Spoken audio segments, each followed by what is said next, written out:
مور جتنا اب خوبصورت ہے اس سے کہیں زیادہ جنت میں خوبصورت تھا۔ مور کی خوبصورتی پہ سبھی پرندے فدا تھے، لیکن ان سب خوبیوں کے باوجود مور سے ایسی کون سی خطا ہو گئی تھی جس سے اللہ تبارک و تعالیٰ نے مور کو جنت سے نکال دیا؟ آئیے اس بات کا جواب جانتے ہیں آج کی اس ویڈیو میں۔ اللہ تبارک و تعالیٰ نے جب حضرت آدم علیہ السلام اور اماں حوا کو پیدا فرمایا، اس کے بعد ان کو جنت میں بھیج دیا۔ وہ دونوں جنت میں بہت ہی پرسکون رہتے تھے، بہت ہی لذیذہ میوے پھل کھایا کرتے تھے، لیکن ایک اناج جس کو کھانے سے اللہ پاک نے انہیں منع فرمایا وہ اناج گندم تھا۔ چونکہ شیطان حضرت آدم علیہ السلام کی وجہ سے ہی جنت سے نکالا جا چکا تھا، اس وجہ سے شیطان کی حضرت آدم علیہ السلام سے دشمنی ہو گئی تھی۔ شیطان یہ چاہتا تھا کہ وہ کسی بھی طرح حضرت آدم کو جنت سے نکال دیں اور ساتھ میں اماں حوا کو بھی جنت سے نکال دیں۔ جب شیطان کو یہ خبر ہوئی کہ حضرت آدم علیہ السلام کو تمام میوے کھانے کی اجازت ہے لیکن گندم کھانے کی اجازت نہیں ہے، تو شیطان انتقام کی آگ دل میں لیے جنت کے دروازے کے پاس بیٹھ گیا۔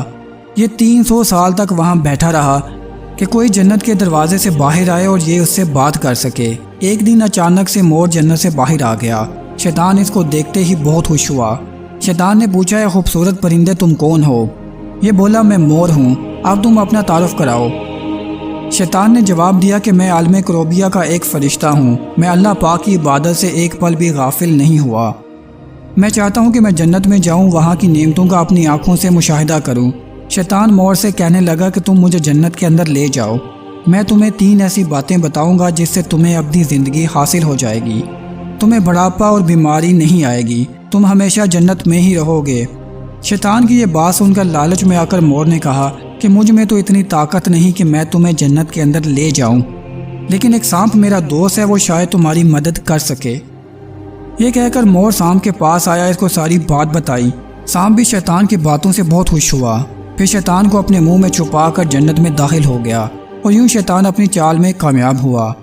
جنت کے تمام نگہبانوں کو یہ معلوم تھا کہ شیطان یہ چال چل رہا ہے اور جنت میں داخل ہو چکا ہے۔ فرشتے شیطان کو جنت سے نکالنے لگے، تب ہی اللہ پاک کا حکم ہوا کہ اسے جنت میں ہی رہنے دیا جائے۔ وہ فرشتے اللہ تبارک و تعالیٰ کے حکم سے رک گئے۔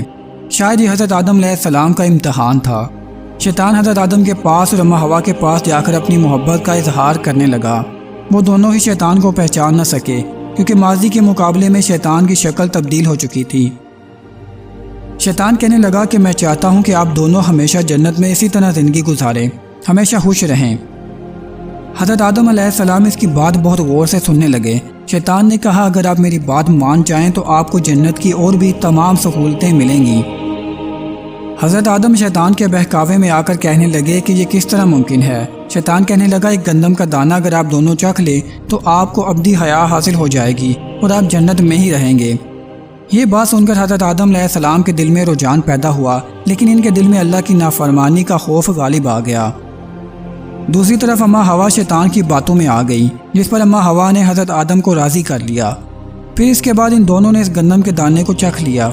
جیسے ہی گندم کا دانہ ان کے اندر گیا تو دونوں کے ستر وضع ہو گئے، جس کے بعد دونوں اپنے اپنے ستر چھپانے لگے اور خوف خدا سے کانپنے لگے۔ اسی دوران اللہ تبارک و تعالیٰ نے فرشتوں کو یہ حکم دیا کہ حضرت آدم اور اماں حوا دونوں کو زمین پر اتار دو۔ حضرت آدم علیہ السلام کو سری لنکا کے قریب نیچے زمین پر بھیج دیا، جبکہ اماں حوا کو جدہ کی سرزمین پر اتارا گیا۔ جن خوبصورت پیروں سے چل کر مور شیطان کو جنت کے اندر لے کر آیا تھا، وہی خوبصورت پاؤں اللہ نے مور سے لے لیے۔ سانپ جو اپنے منہ میں شیطان کو چھپا کر لایا تھا، اس کے منہ کی خوبصورت خوشبو کو چھین کر اس میں زہر ڈال دیا گیا۔ پھر مور کے ساتھ ساتھ سانپ کو بھی جنت سے نکال دیا گیا۔ تو دوستو، یہ تھا مور کو جنت سے نکالے جانے کا واقعہ۔ یہاں پر ہماری ویڈیو کا اختتام ہوتا ہے۔ ویڈیو اچھی لگی ہو تو لائک کر دیں، چینل کو سبسکرائب کر دیں اور ساتھ بنے بیل آئیکن کو پریس کر دیں۔